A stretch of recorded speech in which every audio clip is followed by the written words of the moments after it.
श्रीमद्देवी भागवत महापुराण पंचम स्कंद अध्याय 11। शुंभ निशुंभ को ब्रह्मा जी के द्वारा वरदान, देवताओं की पराजय, देवताओं द्वारा देवी की स्तुति और उनका प्रकाट्य। व्यास जी कहते हैं, राजन सुनो, देवी का उत्तम चरित्र कहता हूँ। यह कथा संपूर्ण प्राणियों को सुख देने वाली तथा समस्त पापों का नाश करने वाली है। व्यास जी कहते हैं, राजन प्राचीन समय की बात है। शुंभ और निशुंभ नाम से विख्यात दो दानव पाताल से भूमंडल पर आए। वे दोनों सगे भाई थे। पुष्कर तीर्थ में जा अन्न और जल का परित्याग करके वे तप करने लगे।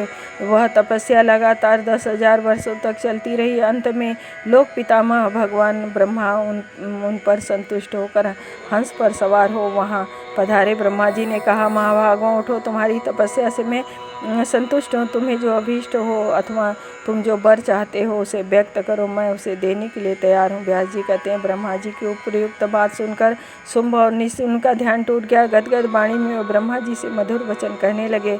देव दयानिधे ब्रह्मन, आप भक्तजनों को अभय कर देते हो। विभो, यदि आप प्रसन्न हैं तो हमें अमर बनाने की कृपा करें। ब्रह्मा जी बोले, तुम कैसी असंभव बात के लिए प्रार्थना कर रहे हो? जन्मने वाले की मृत्यु और मरने वाले की उत्पत्ति यह बिल्कुल निश्चित है। देव, तुम दूसरा कोई अभिलषित वर मांगो, मैं उसे पूरा कर सकता हूँ। व्यास जी कहते हैं, ब्रह्मा जी के वचन सुनकर शुंभ और निशुंभ नम्रतापूर्वक बोले, कृपा सिंधु, देवता, मानव, मृग और पक्षी किसी भी पुरुष के द्वारा हमारा मरण न हो, यही हमें अभीष्ट है। इसे पूर्ण करने की कृपा करें। ब्रह्मा जी उन्हें अभिलाषित पर देकर प्रसन्नतापूर्वक अपने स्थान पर पधार गए। शुंभ बड़ा था, अतः उसे राजगद्दी पर बैठने का अधिकार प्राप्त हुआ। अनेकों सुप्रसिद्ध दानव उसी क्षण शुंभ की सेवा में सम्मिलित हो गए। चंड और मुंड ये दोनों भाई शुंभ की सेवा में पहुँचे। धूम्रलोचन नामक एक प्रचंड प्रतापी दैत्य था, वह भी सेना सहित आ पहुंचा।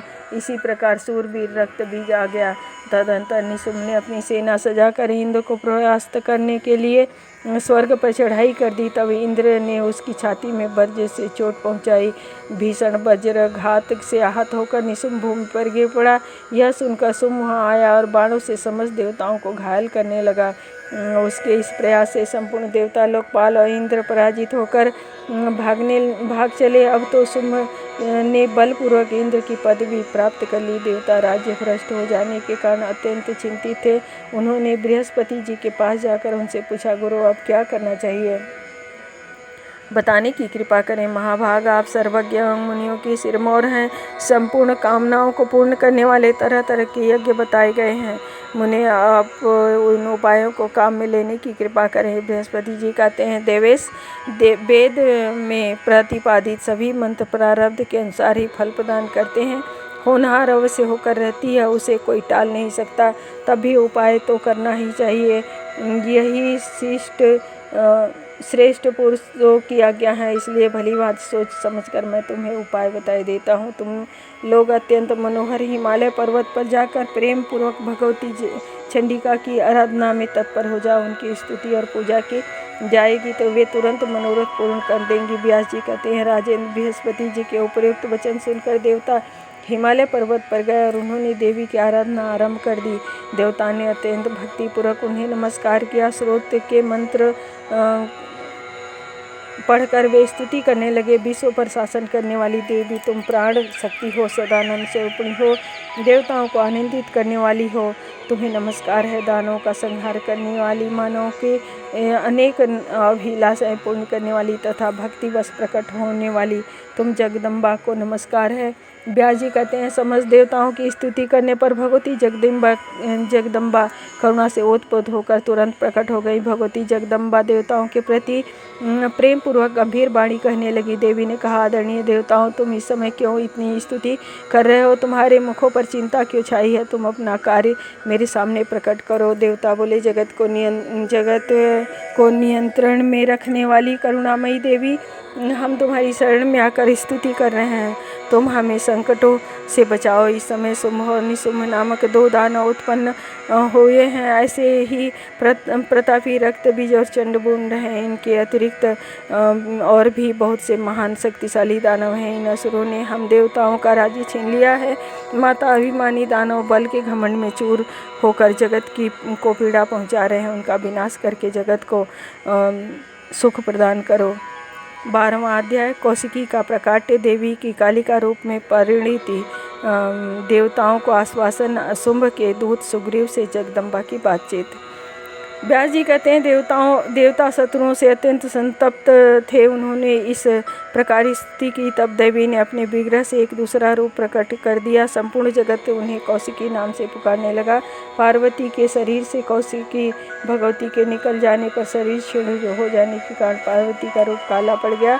अतः वे कालिका नाम से विख्यात हुई। भक्तों के संपूर्ण मनोरथ को पूर्ण कर देना उनका स्वाभाविक गुण था। वे कालरात्रि नाम से प्रसिद्ध हुई। भगवती जगदम्बा का एक दूसरा मनोहर रूप भी विराजमान था। भगवती जगदम्बा हंसकर देवताओं से कहने लगी, अब तुम लोग निर्भय होकर अपने स्थान पर विराजमान रहो। तुम्हारा कार्य सम्यक प्रकार से संपन्न करने के लिए मैं समरांगण में विचरूंगी। तुम्हें सुखी बनाने के लिए सुम आदि सभी दानवों का वध भी करूंगी। इस प्रकार कहकर भगवती कौशिकी सिंह पर सवार हुई और शत्रु के नगर की ओर चल पड़ी। कालिका सहित भगवती जगदम्बा नगर के सन्निकट जाकर ठहर गईं। शुंभ के 2 सेवक थे जिनके नाम थे चंड और मुंड। उस समय वे दोनों भयंकर अनुचर स्वतंत्रता पूर्वक विचर रहे थे। दिव्य रूपा उन भगवती जगदम्बा को देखकर चंड और मुंड महान आश्चर्य में पड़ गए। राजन, तब वे उसी क्षण शुंभ के पास चल पड़े और उसके पास पहुंचकर चंड और मुंड ने मस्तक झुकाकर प्रणाम किया और साथ ही मधुर वाणी में कहा, राजन, एक सुंदर स्त्री हिमालय पर्वत से निकली है। सिंह उसकी सवारी का काम दे रहा है। उसमें सभी शुभ लक्षण वर्तमान हैं। उसका पता लगाकर आप अपने घर ले आए और उसे भरे बनाने की कृपा करें। व्यास जी कहते हैं, चंड और मुंड की वाणी सुनकर शुंभ ने अपने पास बैठे हुए सुग्रीव से कहा, सुग्रीव, तुम बड़े बुद्धिमान हो, तुम दूत बनकर जाओ, इस कार्य को संपन्न करो। वहाँ जाकर इस प्रकार बातचीत करनी चाहिए जिससे वह सुंदरी यहाँ आ जाए। व्यास जी कहते हैं, शुंभ की बात सुनकर सुग्रीव तुरंत वहाँ से चल पड़ा जहाँ भगवती जगदम्बा विराजमान थी। प्रणाम करके मधुर वाणी में वह उनसे कहने लगा, दूत बोला, सुजघने, शुंभ बड़े सूरवीर पुरुष हैं, तीनों लोकों पर उनका पूर्णाधिकार है। उन्हीं महात्मा ने मुझे तुम्हारे पास भेजा। उन्होंने नम्रतापूर्वक तुमसे कहलाया है कि कांते, मैं त्रिलोकी का एक छत्र राजा हूँ, तुम मुझे अपना पति बना लो, फिर तुम तीनों लोकों की स्वामिनी बनकर सर्वोत्तम भोग भोगो। महाराज का यही संदेश है। इस पर विचार करके तुम प्रेम पूर्वक जो कहना समुचित हो वही उत्तर मधुर वचनों में देने की कृपा करो। व्यास जी कहते हैं, शुंभ के दूत सुग्रीव की बात सुनकर भगवती ने मधुर शब्दों में दूत से कहना आरंभ किया। श्रीदेवी बोली, निशुंभ और तथा अत्यंत पराक्रमी राजा शुंभ को मैं जानती हूँ। राजा शुंभ ने संपूर्ण देवताओं को जीत लिया है। महाभाग दूत, तुम जाओ और महाबली शुंभ से एकांत में कहना, राजन, तुम महाबलवान, अत्यंत बलवान तथा सुंदरों में सर्वोत्तम हो। तुम्हारा यह प्रभाव मुझे ज्ञात हो चुका है। मैं किसी बलहीन को पति नहीं बनाना चाहती हूँ। राजन, पूर्व समय में बाल स्वभाववश ही मैंने एक प्रतिज्ञा कर ली।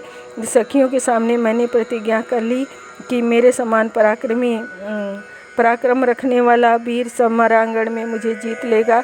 उसके बलाबल को जानकर ही मैं उसे पति बनाऊंगी। अतएव राजेंद्र, तुम भी मेरे ऐसे पराक्रम को जानकर सामने डट जाओ और मुझे बलपूर्वक जीत कर अपना मनोरथ पूर्ण कर लो।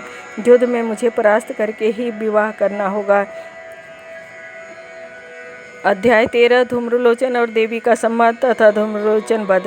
व्यास जी कहते हैं, भगवती जगदम्बिका की बात सुनकर सुग्रीव के आश्चर्य की सीमा न रही। उसने कहा, देवी, तुम स्त्री स्वभाव के कारण सहसा यह क्या कह रही हो? अरे भामिनी, जिन्होंने इंद्र सहित संपूर्ण देवताओं तथा अन्य दुर्दांत दैत्यों को भी परास्त कर दिया है, उन्हें तुम संग्राम में जीतने की इच्छा कैसे रखती हो? मूर्खतापूर्ण स्वभाव त्याग कर मेरी बात आदर करके तुम शुंभ अथवा निशुंभ किसी की पत्नी बन जाओ। देवी ने कहा, महाभाग दूत, बिना युद्ध किए कोई मेरा स्वामी नहीं बन सकेगा, चाहे कोई इतना भी सुयोग्य और सुंदर क्यों न हो। राजन, मुझे जीत कर पाणी ग्रहण कर लो।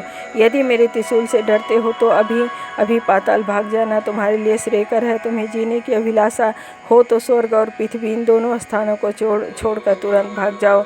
व्यास जी कहते हैं, उस समय भगवती जगदम्बा के मुख से जो बातें निकली उन्हें सुनकर शुंभ के दूत सुग्रीव के आश्चर्य की सीमा न रही। वह अपने स्वामी के पास लौट गया और चरणों में मस्तक झुकाकर नम्रतापूर्वक कहने लगा। दूत ने कहा, राजेंद्र, मैं उस स्त्री से भेंट करके आ रहा हूँ, पर वह नहीं जान सका कि वह निर्बल है या सबल। उस स्त्री ने जो कहा उसे भली बात सुनने की कृपा करें। उसका कथन है कि मैंने विवाह के विषय में ऐसी प्रतिज्ञा कर ली थी जिसके प्रयास से युद्ध में मेरी हार हो जाएगी तथा जो मेरे बल के अभिमान को चूर्ण कर देगा, उसी समान बल वाले वीर को मैं पति रूप में वर्ण करूंगी। अतएव धर्मज्ञ, तुम युद्ध में जीत कर मुझे अपने अधीन कर लो। उस स्त्री के कहे हुए वचन सुनकर मैं आपकी सेवा में उपस्थित हूँ महाराज। अब आपको जो अभीष्ट और प्रिय हो वही करें। वह सिंह पर चढ़ी हुई है और उसके हाथों में आयुध ले रखा है। व्यास जी कहते हैं, अपने दूत सुग्रीव द्वारा देवी का कथन सुनकर राजा सुम के पास बैठे हुए महान सूरवीर भाई निशुम ने कहा, भाई तुम बड़े बुद्धिमान हो, इस अवसर पर हमें क्या करना चाहिए? एक स्त्री युद्ध के लिए अभिलाषा से हमें बुला रही है, अतः अब मैं स्वयं लड़ाई के मैदान में चलूँ अथवा तुम ही सेना के साथ लेकर जाओगे? निशुम ने कहा, वीर, अभी रण क्षेत्र में न तो मुझे जाना चाहिए और न आपको ही। महाराज शीघ्र ही धूम्रलोचन को भेज दीजिए, वे जाएं और युद्ध भूमि में उस सुंदर नेत्र वाली स्त्री को अपने अधीन करके ले आएं, फिर आप उसके साथ विवाह कर लें। व्यास जी कहते हैं, छोटे भाई निशुम की बात सुनकर पास ही बैठे हुए धूम्रलोचन को देवी के पास जाने के लिए शुंभ ने आज्ञा दी। व्यास जी कहते हैं, शुंभ दानवों का राजा था। उसका उपयुक्त आदेश पाकर धूम्रलोचन तुरंत जाने को तैयार हो गया। उसने शुंभ के सामने मस्तक झुकाया और सेना साथ लेकर वह युद्ध भूमि की ओर चल पड़ा। उस भगवती जगदम्बा मनोहर उपवन में विराजमान थी। उन पर धूम्रलोचन की दृष्टि पड़ी। देखकर नम्रतापूर्वक वह पास चला गया और कहा, महाभाग्यवती देवी, सुनो, शुंभ तुम्हारे विरह से अत्यंत व्याकुल हैं। तुम उनकी पटरानी बनकर अनुत्तम सुख भोगने के सुअवसर को हाथ से मत खो। तुम्हारी बात सुनते ही शुंभ सम्यक प्रकार से वशीभूत हो गए हैं। मेरा सुंदर वचन पथ्य एवं हितकर है, तुम इसका अवश्य पालन करो। इसके सहयोग से तुम्हें अत्यंत ही आदर की पात्र बन जाओगी। व्यास जी कहते हैं, इस प्रकार कहकर धूम्रलोचन चुप हो गया। तब भगवती कालिका ने हंसकर उत्तर दिया, अरे मूढ़, यदि तुझ पराक्रमी वीर की सेना सहित दुरात्मा शुंभ ने भेजा है तो अब व्यर्थ की बातें छोड़कर युद्ध के लिए तैयार हो जा। शुंभ निशुंभ तथा तेरे अतिरिक्त अन्य भी जो अधिक बलवान है उन्हें बाणों से मारकर यदि भी अपने स्थान पर पधार जाएंगे। व्यास जी कहते हैं, महाभाग भगवती का यह कथन सुनकर धूम्रलोचन की आंखें क्रोध से लाल हो गईं। उस दैत्य ने भगवती काली से कहा, दूरदर से तुम्हें और इस मतवाले सिंह को सदा के लिए सम्रांगण में सुलाकर इस स्त्री को लेकर मैं महाराज के पास चला जाऊंगा, यह बिल्कुल निश्चित है। कालिका ने कहा, मूर्ख, क्यों अनाप शनाप बक रहे हो? धनुष धारण करने वाले वीरों का यह धर्म नहीं है। तुम्हारा यमराज की सभा में उपस्थित होने का समय बिल्कुल समीप है। व्यास जी कहते हैं, भगवती कालिका की बात सुनकर धूम्रलोचन ने एक दृढ़ धनुष हाथ में ले लिया और देवी पर बाण वर्षा आरंभ कर दी। बाण उनके पास तक पहुंच भी नहीं पाते थे कि देवी उन्हें काट डालती थी। तत्पश्चात कालिका ने बहुत तेज तीक्ष्ण बाण धूम्रलोचन पर चलाए। देवी के उन बाणों से उस दानव के हजारों अनुचर निष्प्राण हो गए। अब रथहीन धूम्रलोचन के क्रोध की सीमा न रही। उसके पास एक लोहमय सुदृढ़ परिघ था। उसने तुरंत आगे बढ़कर देवी पर परिघ फेंका। इतने में भगवती जगदम्बा ने ऐसा हुंकार किया कि उसके प्रभाव से धूम्रलोचन जलकर खाक हो गया। धूम्रलोचन जलकर भस्म हो गया। यह देखकर सैनिकों के हृदय में अत्यंत आतंक छा गया। वे तुरंत अब भाग छूटे। जब भगवती जगदम्बा ने उच्च स्वर से शंखनाद आरंभ कर दिया। यह ध्वनि विपक्षियों के लिए अत्यंत भयप्रद थी। उस समय शुंभ अपने भवन पर विराजमान था। उसे शंखध्वनि सुनाई पड़ी। थोड़ी देर बाद भागे आते हुए दानव दिखाई पड़े। उनकी स्थिति देखकर शुंभ और निशुंभ ने पूछा, धूम्रलोचन कहाँ गया? तुम लोग ऐसे छिन्न भिन्न होकर क्यों आ रहे हो? यह भय बढ़ाने वाली शंखध्वनि अभी किसकी हो रही है? गण बोले, सारी सेना मर खप गई। धूम्रलोचन के प्राण पखेरु उड़ गए।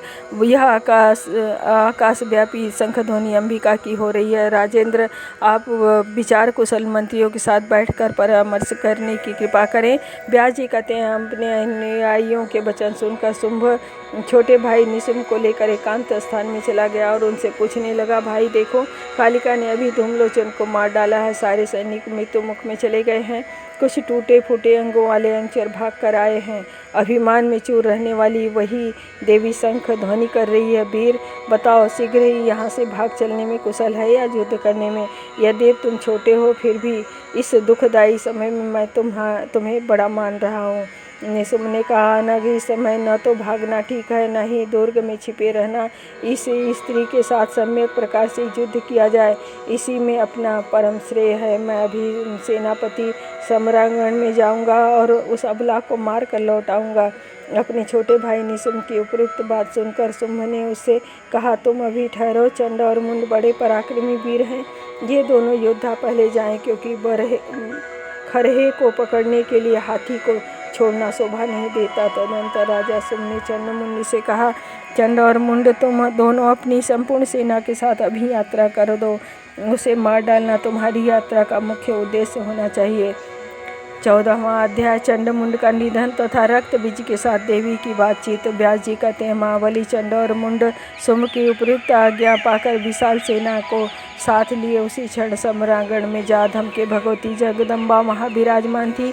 उन्हें देखकर महान पराक्रमी चंड और मुंड शांतिपूर्वक उनसे कहने लगे, देवी तुम क्या देवताओं की शक्ति कुंठित करने वाले शुंभ और इंद्र विजयी उग्र स्वभाव वाले निशुंभ को नहीं जानती? 18 भुजाएं होने के कारण जो तुम अभिमान करती हो वह बिल्कुल व्यर्थ है। शुंभ युद्ध में कुशल हैं, उन्होंने देवताओं को परास्त कर रखा है। भला उनके सामने इन व्यर्थ की बहुत सी भुजाओं से अथवा श्रमदायी आयुधों से तुम्हारा कौन सा प्रयोजन सिद्ध हो सकता है? तुम भली भांति विचार करके इन सुयोग्य स्वामी को पति बनाने का लाभ हाथ से मत जाने दो।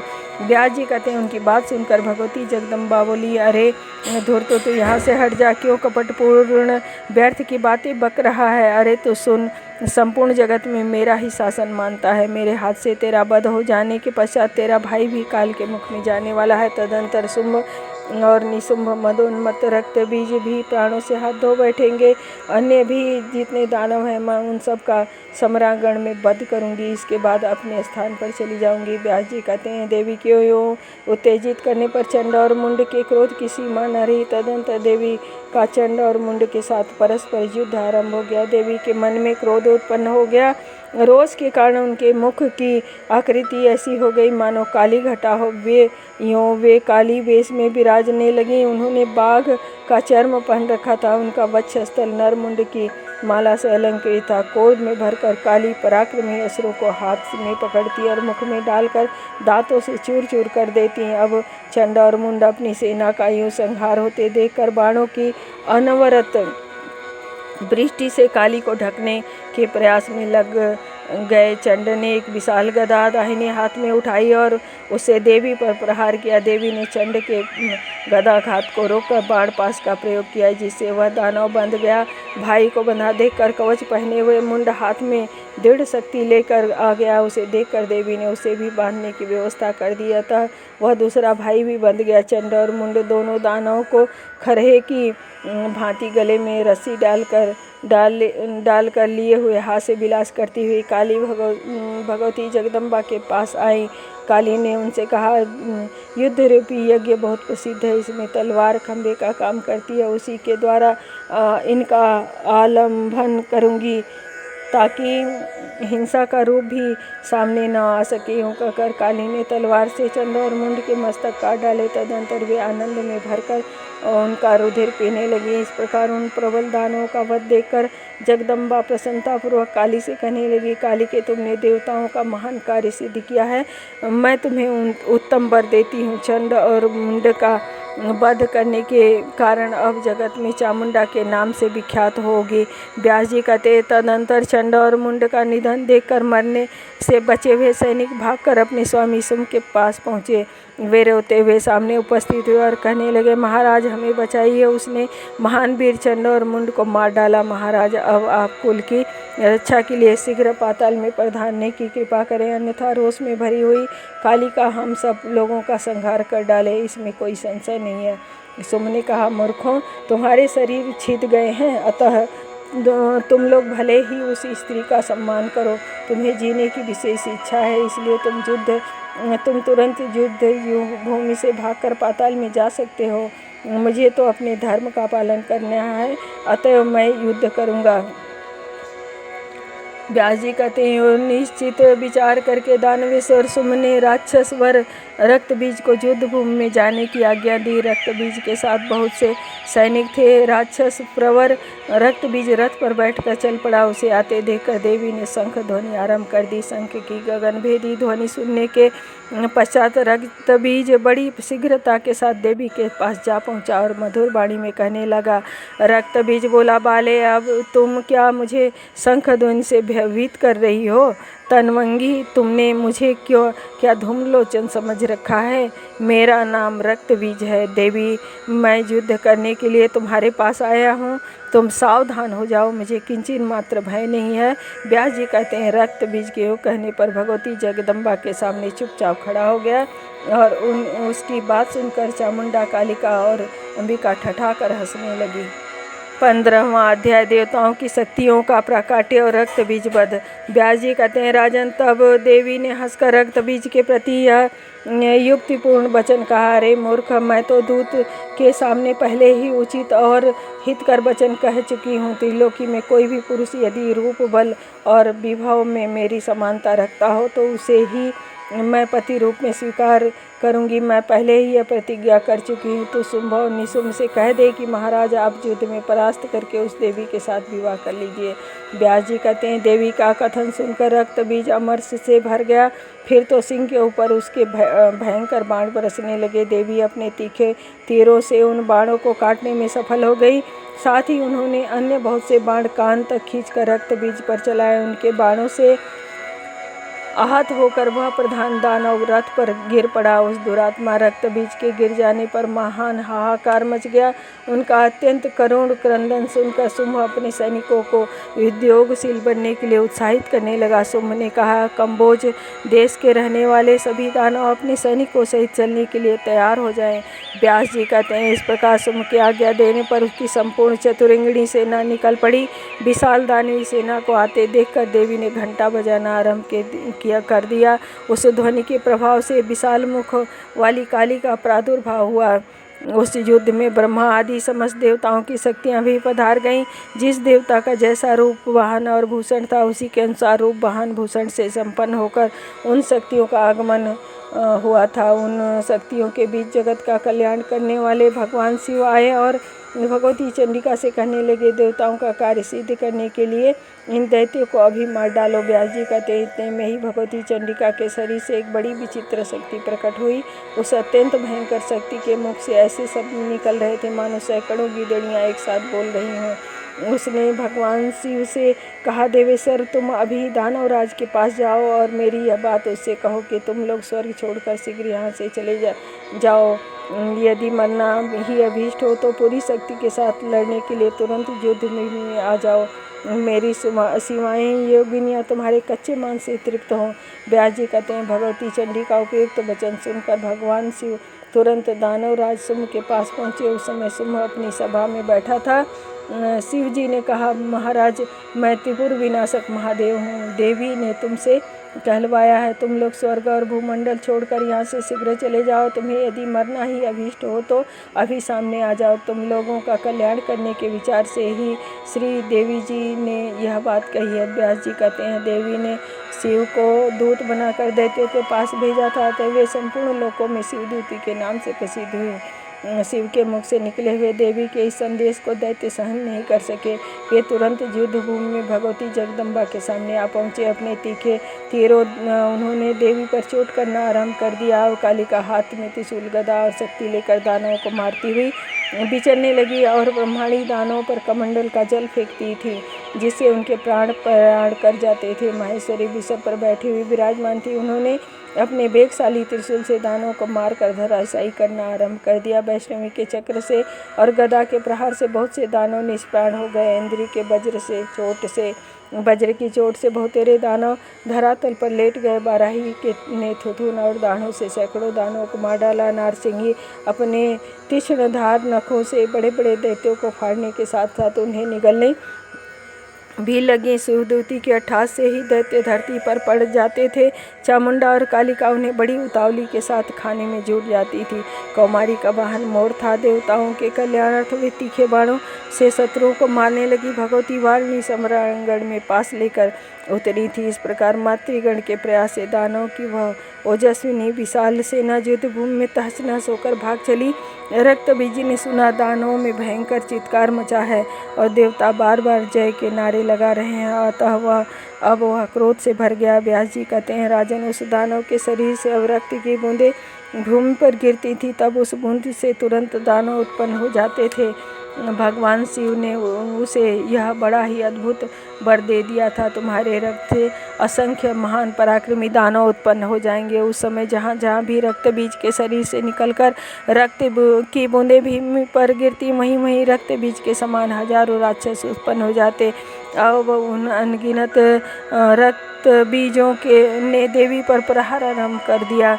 व्यास जी कहते हैं, तब भगवती जगदम्बा ने काली से कहा, चामुंडे, तुम अपना मुख फैलाकर मेरे शस्त्राघात से के द्वारा रक्त बीज के शरीर से निकले हुए रुधिर को पीती जाओ। विशाल लोचने, तुम ऐसे ढंग से इस दानव का रुधिर पीती रहो कि अब एक बूंद पृथ्वी पर न गिरने पाए। इस प्रकार जब तुम सारा रुधिर पी जाओगी, तब दूसरे दानव उत्पन्न नहीं हो सकेंगे। व्यास जी कहते हैं, भगवती जगदम्बा के यो कहने पर प्रचंड पराक्रम वाली देवी चामुंडा रक्त बीज के शरीर से निकले हुए समस्त रुधिर को पीने के लिए तत्पर हो गई। अब उस दैत्य के रुधिर से उत्पन्न हुए अन्य जितने महाबली क्रूर रक्त बीज थे, वे सभी गिरते गए और काली उन सब का रुधिर पीती गई। और संपूर्ण कृत्रिम रक्त बीज तुरंत ही चंडिका के कलेवा बन गए। जो असली रक्त बीज था वह भी भयानक चोट खाकर गिर पड़ा। तलवार की धार से उसके शरीर के टुकड़े टुकड़े हो गए। उसके मर जाने पर युद्ध भूमि में दूसरे जितने भी दैत्य थे, सब भागकर सुमुनि सुम के पास गए। वे सुम के प्रति बोले, राजन, वे रक्त बीज भी अंबिका के हाथ से युद्ध में काम आ गए। राजन, अन्य जितने भी दैत्य थे वे सभी संग्राम में अंबिका के हाथ से मृत्यु के घाट उतर गए। महाराज, पाताल में चले जाने अथवा अंबिका के अनुचर बनकर रहना ही ठीक है। देवताओं का कार्य सिद्ध करने के लिए स्वयं महादेवी ही प्रकट होकर पधारी हैं।